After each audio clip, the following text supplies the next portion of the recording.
Hoy vamos a meternos de lleno en una idea que, bueno, define mucho nuestra época. Cómo el habernos desconectado de nuestros ancestros podría ser la raíz de nuestra obsesión con el yo. Vamos a ver qué hay detrás de todo esto. Esta es quizás la gran paradoja de nuestros tiempos. Tenemos apps de meditación, coaches, libros de autoayuda, de todo. Y sin embargo, mucha gente siente un vacío, un aislamiento que no se va. Y aquí surge una pregunta un poco incómoda. ¿Y si todo este culto al yo, a encontrarse a uno mismo, fuera en realidad un síntoma de haber olvidado algo mucho más grande, de dónde venimos? Ok, para entender esto vamos a rebobinar un poco. ¿Cómo llegamos hasta aquí? Porque es importante saber que este sentimiento de soledad no es un fallo personal, para nada. Es, de hecho, una característica central de nuestro mundo moderno. El sociólogo Anthony Giddens lo describe perfecto. Es una ficción moderna. La idea de que somos individuos sueltos, que tenemos que construir nuestra identidad desde cero como si fuéramos un edificio nuevo, es una invención súper reciente. Y al creer en ella, rompimos con algo que antes era fundamental, nuestras raíces en la tradición y la comunidad. Y aquí el contraste es brutal. En las sociedades de antes la identidad no era algo que tenías que salir a buscar, era algo que recibías, una herencia. La familia, el pueblo, la comunidad te daban un mapa de quién eras. Ahora, en cambio, la identidad es un proyecto personal, un lienzo en blanco, un vacío que se nos dice que tenemos que llenar. Y muchas veces la única herramienta que nos dan es nuestro propio ego. Y bueno, ¿cuál es el resultado de esta desconexión? Toda la evidencia apunta a un síntoma muy claro: un aumento del narcisismo.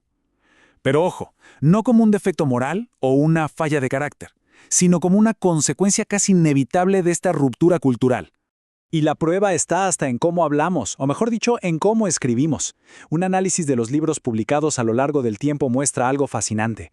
El uso de palabras como yo y mí se disparó, mientras que la palabra nosotros empezó a caer en picada.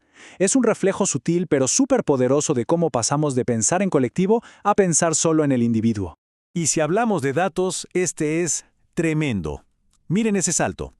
En apenas 30 años se pasó de un 12% a casi un 80% de adolescentes que se consideraban una persona muy importante.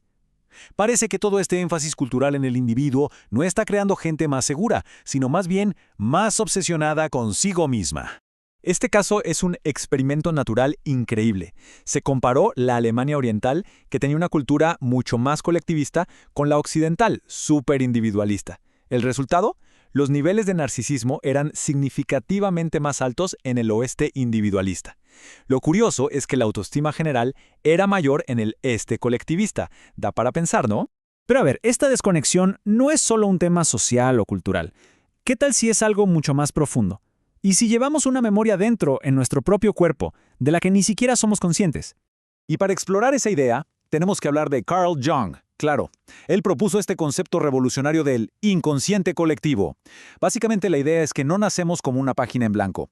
Nuestra mente individual está conectada a una especie de nube compartida, un reservorio de las experiencias, los miedos y los arquetipos de todos nuestros ancestros. Esta cita de Jung lo resume a la perfección. Él decía que no solo heredamos cosas de nuestros padres, sino de todo nuestro linaje. Que la mente de un niño no es una pizarra vacía, sino el punto donde se encuentran miles de años de historia humana. Y aquí es donde la cosa se pone aún más interesante. ¿Y si esta idea, que suena tan psicológica, tuviera una base biológica real? Bueno, pues la ciencia contemporánea está construyendo un puente hacia estas ideas, a través de un campo revolucionario, la epigenética. A ver, para explicarlo en sencillo, funciona así. Imaginen que un ancestro vive una experiencia muy fuerte, como un trauma o una hambruna. Esa experiencia puede poner una especie de etiqueta química en sus genes. No cambia el código del ADN, pero sí le da instrucciones al gen sobre cómo debe expresarse.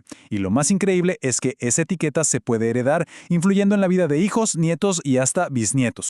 Pero, y este es un pero gigante y lleno de esperanza, no es una condena. No estamos atrapados por la historia de nuestros ancestros. Un estudio importantísimo con veteranos de guerra demostró algo alucinante. La psicoterapia podía, literalmente, inducir cambios en esas marcas epigenéticas. O sea, lo que heredamos no es nuestro destino final, se puede transformar. Entonces, si sabemos que esto se puede transformar, la siguiente pregunta es obvia. ¿Cómo? ¿Cómo reconectamos? Y quizá la respuesta no esté en inventar algo nuevo, sino en mirar hacia cosmovisiones que nunca nunca perdieron este vínculo con el linaje. Este contraste es la clave de todo.